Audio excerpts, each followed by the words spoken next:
ሰላም ጤና ይስጥልን የተከበራችሁ ተከታታዮቻችን ከቮት ኒውስ ዜናዎቻችን ይዘን ቀርበናል። እንድትከታተሉን በክብር እንጋብዛለን። ቻናላችንን ላይክ፣ ሼር፣ ሳብስክራይብ በማድረግ ቤተሰብ ሁኑ። በቀደም ወደ ያዝነው ዜና እናልፋለን። የኦሮሞ ፌዴራላዊ ኮንግረስ በምዕራብ ሸዋ ዞን ኖኖ ወረዳ በንጹሃን ዜጎች ላይ የተፈጸመው ግፍ የተሞላበት ጭፍጨፋ አስመልክቶ ባወጣው መግለጫ መንግስት የዜጎችን ደህንነት ባለመጠበቁና ለጥቃቱ ተጠያቂ በሆኑ አካላት ላይ እርምጃ ባለመውሰዱ በኃላፊነት ጉድለት ወቀሰ። ኮንግረሱ በመግለጫው እንዳመለከተው የአካባቢው ሕዝብ ደህንነቱ እንዲጠበቅለት በተደጋጋሚ እወክላቸዋለሁ የሚለውን መንግስት ቢጠየቅም መንግስት ምላሽ ከመስጠት መቆጠቡን ቀጥሏል ሲል ከሷል። ከአካባቢው ነዋሪዎች አገኘሁት ባለው መረጃ ላይ በመመስረትም የመንግስት ኃይሎች የአካባቢውን ነዋሪዎች ትጥቅ ሲያስፈቱ፣ በሌላ በኩል ጽንፈኛ ሚሊሻዎች የታጠቁ ኃይሎች ግን በነፃነትና ያለምንም ህጋዊ ተጠያቂነት እንዲንቀሳቀሱ ተደርጓል ሲል ፓርቲው በመግለጫው ጠቁሟል። በመሆኑም ኦፌኮ የሚከተሉትን እርምጃዎች በአስቸኳይ እንዲወሰኑ ጠይቋል። የፌዴራልና የክልል መንግስታት ኃይል ወደ አካባቢው በመላክ የህዝብን ደህንነት እንዲያስጠብቁ፣ በተፈጸመው ድርጊት ላይ ገለልተኛና ግልጽ የሆነ ምርመራ እንዲካሄድ፣ መንግስት ህጋዊ ኃላፊነቱን ባለመወጣቱ ተጠያቂ እንዲሆን፣ ለችግሩ ዘላቂ መፍትሄ ለማምጣት መንግስት ራሱን ለፖለቲካዊ መፍትሄ ዝግጁ አድርጎ እንዲንቀሳቀስ ብሏል። ጅቡቲ የጦር ሰራዊቱ በተጠንቀቅ እንዲቆም መታዘዙ ተሰማ። ትዕዛዙ የተላለፈው በጅቡቲ መንግስት ላይ መፈንቅለ መንግስት ሊያደርግ ይችላል የሚል ምልክቶች በመታየታቸው ነው ተብሏል። በሚቀጥሉት ወራት የብር የመግዛት አቅም ይጨምራል መባሉ ተሰማ።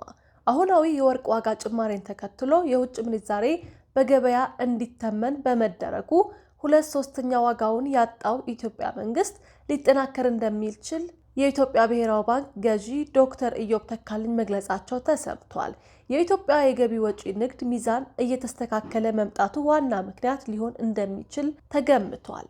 በአማራ ክልል በሚገኝ ገጠራማ አካባቢ የተካሄደ አዲስ ጥናት በአካባቢው በወጣት ሴቶችና ወንዶች ቁጥር መካከል ከፍተኛ አለመመጣጠን መኖሩንና የወሊድ መጠን ከሀገር አቀፍ አማካኝ አንጻር በእጅጉ ማሽቆልቆሉን ይፋ አደረገ። በብርሃን ጤናና ስነ ህዝብ ክትትል ሳይት የተካሄደው ጥናቱ እንዳመለከተው በተለይም ከ15 እስከ 24 ዓመት ባለው የዕድሜ ክልል ውስጥ ለእያንዳንዱ 100 ሴቶች 167 ወንዶች እንደሚገኙ ታውቋል።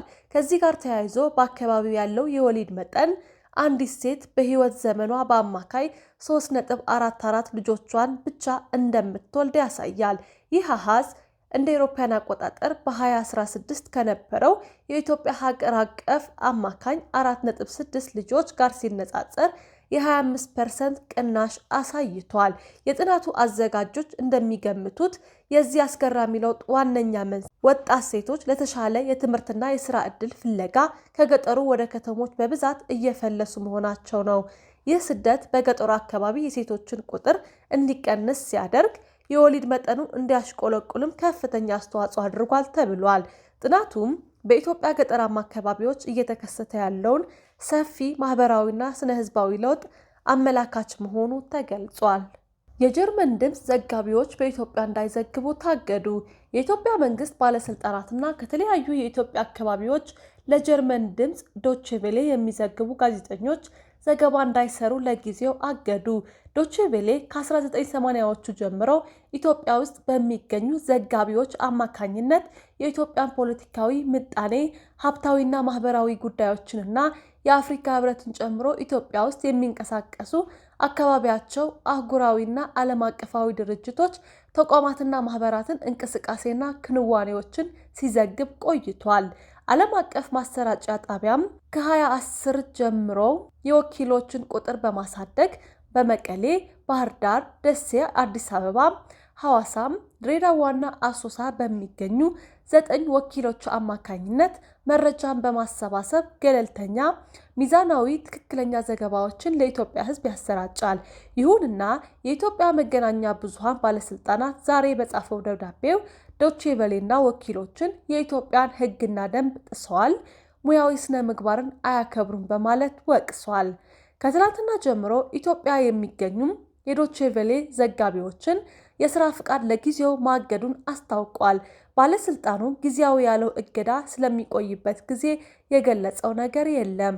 የራያ አላማጣ ሀገረ ስብከት አመራር በታጠቁ ኃይሎችን ታፍነው መወሰዳቸው ተዘገበ። በኢትዮጵያ ኦርቶዶክስ ተዋሕዶ ቤተክርስቲያን የራያ ሀገረ ስብከት አመራር ከ3 ቀን በፊት በታጠቁ ሰዎች ታፍነው መወሰዳቸውን የሀገሩ ስብከቱ ዋና ስራ አስኪያጅ አስታወቁ። ታፍነው የተወሰዱት የሀገረ ስብከቱ የሂሳብ ክፍል ኃላፊ መሆናቸውን የተናገሩት የሀገረ ስብከቱ ስራ አስኪያጅ ሊቀ ስዩማን ሀብቱ አየነው በትግራይ ክልል የተቋቋመው የመንበረ ሰላም ሀገረ ስብከት ደጋፊ የሆኑ የህወሓት ታጣቂዎቹን ለድርጊቱ ተጠያቂ አድርጓል። ከህወሓትም ሆነ ከመንበረ ሰላም ሀገረ ስብከት እስካሁን በጉዳዩ ላይ የተሰጠ ማረጋገጫ ሆነ ማስተባበያ ባይኖርም በሃይማኖት አባቶች ላይ የተፈጸመው ተደጋጋሚ አፈናም፣ ድብደባ፣ ዘረፋና እንግልት እያሳሰቡ መምጣቱን ሀገረ ስብከቱ መግለጹ ተዘግቧል። የመሐመድ ሐምዳን ዳጋሎ የፈጥኖ ደራሽ ዛሬ ጥቃቱን ጀምረዋል። የፈጥኖ ደራሽ ኃይሉ የካርቱም ኤርፖርት ዳግም ስራ በጀመረ በ3 ቀን ውስጥ የድሮን ጥቃት እንደተፈጸመበት አልጀዚራ ዘግቧል። ጀነራሉ ከትላንትና በስቲያ ኤርትራን ጨምሮ የጎረቤት አገራት ኤርፖርቶችን ላይ ጥቃት እንደሚፈጽሙ ከዛቱ በኋላ ነው የዛሬውን ጥቃት የፈጸሙት። ኔታንያሁ ዓለምን መዋጋት እንደማይችል ነግሬዋለሁ ሲል ዶናልድ ትራምፕ ገለጸ። የግለሰብ ጦርነቶችን መዋጋት ይቻላል፣ ነገር ግን ዓለም ከሱ በተቃራኒ ቆማለች። ኔታንያሁ ማቆም ነበረበት። አሁን ዓለም ሊያስቆመው እያሰበ ነው። እናም እስራኤል በዓለም አቀፍ ደረጃ የነበራትን ተወዳጅነት በእጅጉ እያጣች ነው ሲሉ ገልጿል። ትራምፕ እስራኤል መርዋን ባርጉቲኒ ለቃ ጋዛን እንዲመራ ለማድረግ ሀሳብ ሊያቀርብ መሆኑን ተናግረዋል። በተጨማሪም የማርዋን ባርቱጊን መፈታት እንደማይቃወም የእስራኤል ቻናል 15 ዘግበዋል። የተከበራችሁ ተከታታዮቻችን ዜናዎቻችን ጨረስን። ስለተከታተላችሁ እናመሰግናለን። ላይክ፣ ሼር፣ ሳብስክራይብ በማድረግ ቤተሰብ ይሁኑ። ሰላም።